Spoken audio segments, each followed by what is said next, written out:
Hey guys, welcome back to my channel, and this video is really just trying to be as transparent with everyone about certifications, degrees, getting a job with or without it, right?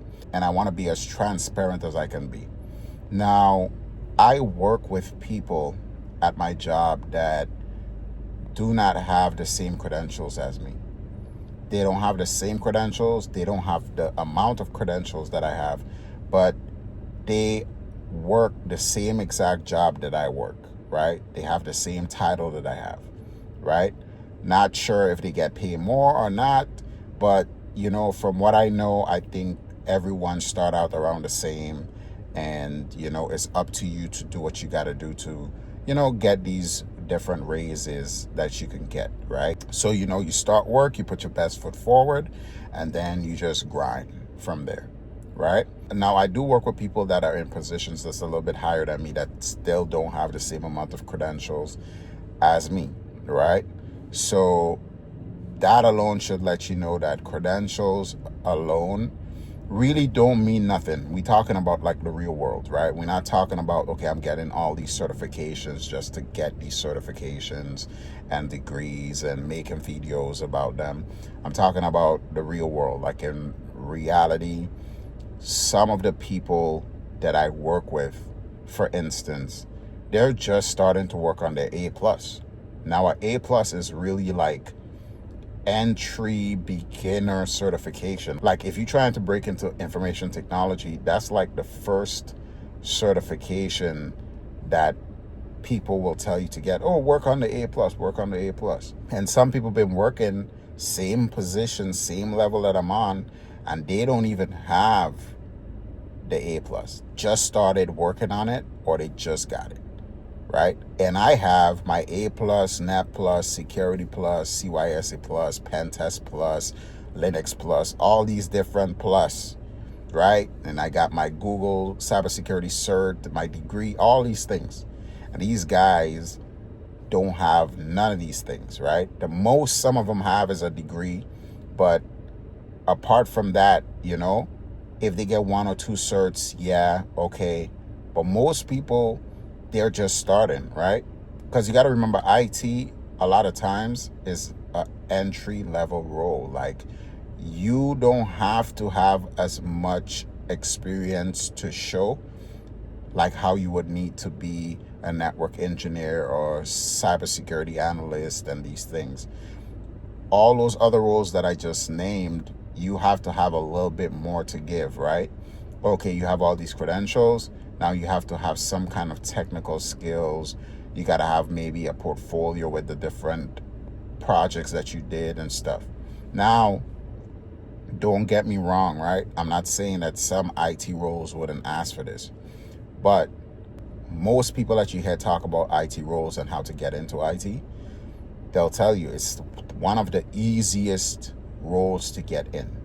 So I went and got all these certifications and everything to get into IT.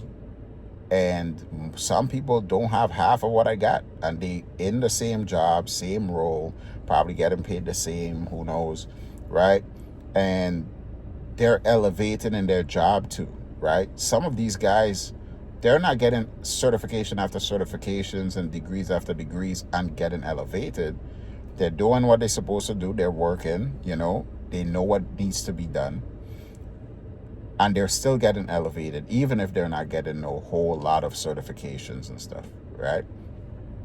Also, too, like I said, they are doing what they're supposed to do, right? So that's a key thing.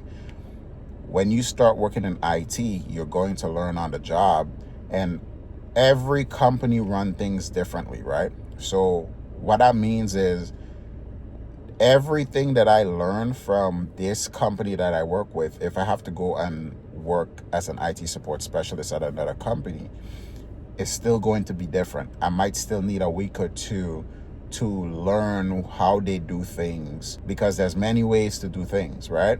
So I still have to learn what they're doing, how they're doing what they're doing, right? To make sure that I'm following their procedures, right? Now, the knowledge that I already gained from where I used to work and everything else, put together with that should help me do real good at that job. But every job you go to, you always have that learning period, that training period, whether it's a couple days, a week, 2 weeks, whatever, a month maybe, who knows, right?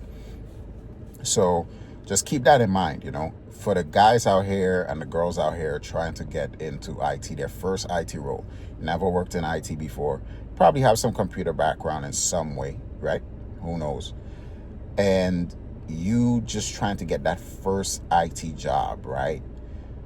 Remember, all that stuff that you've done is going to help, right? Whether you are the person that everyone go to in your family for help with computers and phones and stuff, you could put all that on your resume and stuff as you helping people, right? And then, like I said, if you're going to look into certifications, the A plus, but what's going to help even more is doing home labs, right? Creating your own home labs and then working from there, doing the different labs that you need to do. But with that being said, like I said, guys, I work with people that don't have close to the amount of certifications I have. Now, granted, the reason why I got into IT is because I needed to get an IT role, and I wanted to get an IT role with a company that has cybersecurity, and then be able to pivot over. So part of me getting all these certifications and stuff is also preparing myself for that career change that I'm working on and keeping my fingers crossed for, So what I'm doing, I know why I'm doing it. So I'm happy that I'm doing what I'm doing. But if you're just trying to get into IT, don't feel afraid to start putting in resumes. So if you have like one cert, like I said, maybe the A plus, a little experience, put in those resumes, bro. Because a lot of the times those help desk roles, they just looking for somebody that's good with people. Once you could get past the interview, everything else you're going to learn on the job. So again, anyone who feeling pressured, like, man, I got to get 20 certifications, I won't ever be able to get an IT job, like help desk, IT support, a lot of times is the beginner stage. That's step one. So getting jobs like those are pretty simple. Now moving up to tier 2 and 3 and to different branches and sections in the company, that takes more work. So yeah, guys, keep that in mind. Don't get too stressed out. Like I said, for me, the A plus was one of the certifications that helped, and the Network Plus too, with questions for my interview and stuff. But none of my other certifications really helped. My degree didn't really help. Everything else was hands-on and work experience, learning on the job, right? Everything else. So I would say getting in the door, being able to answer those interview questions, A plus, Net plus, yeah, helped me out. But after that, everything else was me learning on the job, me being able to research, me being able to be resourceful, me being able to ask questions. And because I was able to do that, I'm able to move on in my job, and I've leveled up significantly from where I was to where I'm at now. And the next stage is, cybersecurity. So again, guys, don't feel afraid to put those resumes in. If you got a certification or two, you probably did some labs, some hands-on labs, and you got some projects on your portfolio, whatever the case may be. Listen, start putting in those resumes for those help desk and IT support jobs. And then, from there, you'll start pivoting, figuring out what you really, really want to do and go from there. Thank you guys for watching, and I'll see y'all in the next one.